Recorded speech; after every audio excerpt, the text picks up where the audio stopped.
E ciao a tutti amici di YouTube, sono sempre io, Fabio, ed oggi prima di iniziare l'argomento del video dovete indovinare il titolo del mio manga o anime preferito che ho postato come sfondo del desktop. Riuniti tutti quanti sono 16 bellissimi capolavori che riguarderei il loop infinito. Finora ne abbiamo visti diversi, alcuni sono estremamente intuibili, altri possono risultare davvero particolari. Perciò fatemi sapere nei commenti la vostra risposta.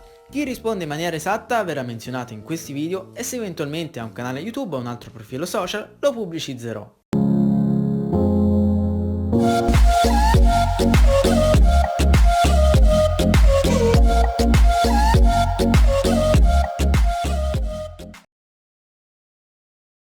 Ecco, perché a volte odio i social network.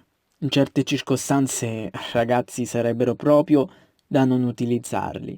Ed oggi voglio spiegarvi il perché. Sapete benissimo che potete trovarmi sui principali social network come Facebook, Instagram, Telegram, però non su Twitter. Ora state visualizzando questo profilo sull'ultima piattaforma citata. Un profilo che ho aperto anni fa, penso nel 2013, in concomitanza con quello di Facebook. Vi racconto brevemente perché non lo adopero più. Allora, tutto è iniziato circa 2 anni fa, quando decisi di vendere questo profilo su eBay, con la non consapevolezza di infrangere delle regole, quindi non lo fate ragazzi perché è legale. Dopo qualche giorno è stato venduto ad un tizio ed io di conseguenza io l'ho ceduto, cambiando naturalmente le credenziali e mettendoci le provvisorie in maniera che poi se le cambiasse da solo. Il bello è che a sto tizio questo profilo gli serviva solo per seguire delle determinate pagine, quasi tutte dedicate a case tecnologiche come Microsoft, Adobe, Google, eccetera. Quindi probabilmente questo compratore sarà stato ingaggiato da qualcuno per poter far aumentare il seguito di queste pagine. Immaginate voi cosa c'è dietro. Comunque, questo tizio mica ha cambiato le credenziali, perciò ancora oggi, in questo momento che parlo, sono sempre le stesse e di conseguenza posso accedere liberamente da qualsiasi dispositivo.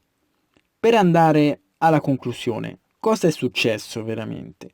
Twitter banna questo account perché quest'uomo, maledetto lui, ha iniziato a sporcare non so quanti post, ma sono molti, con contenuti che violavano le norme di questo social network, come per il resto degli altri. Quindi c'erano post legati al terrorismo, alla pornografia, notizie false, insomma un concentrato di con questo tipo di ban applicato al profilo non si poteva e non si può modificare nulla, né mail, né password, né nome utente, né foto, né biografia, nulla in pratica. L'unica cosa possibile è effettuare delle ricerche, tutto qui.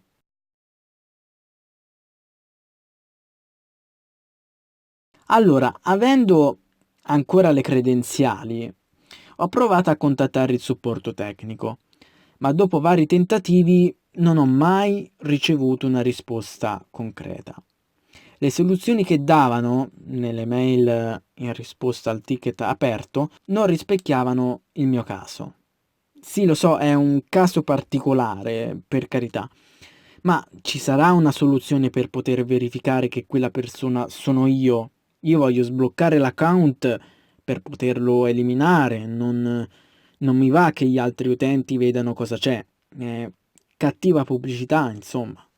Quindi non mi resta che abbandonarlo sui servers di Twitter, visibile dalla massa, e non ci sono soluzioni per sbloccarlo ed eventualmente eliminarlo.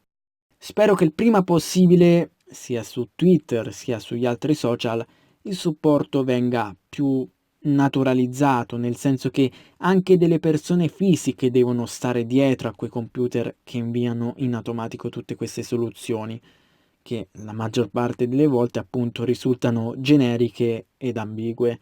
Quindi, ora che siete al corrente della faccenda, non spaventatevi se quel profilo che trovate sia pieno di spazzature e di informazioni datate.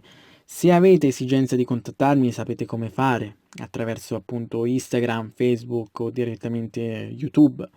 Fatemi sapere nei commenti cosa ne pensate e se avete avuto un caso del genere. Noi ci vediamo ad un prossimo video.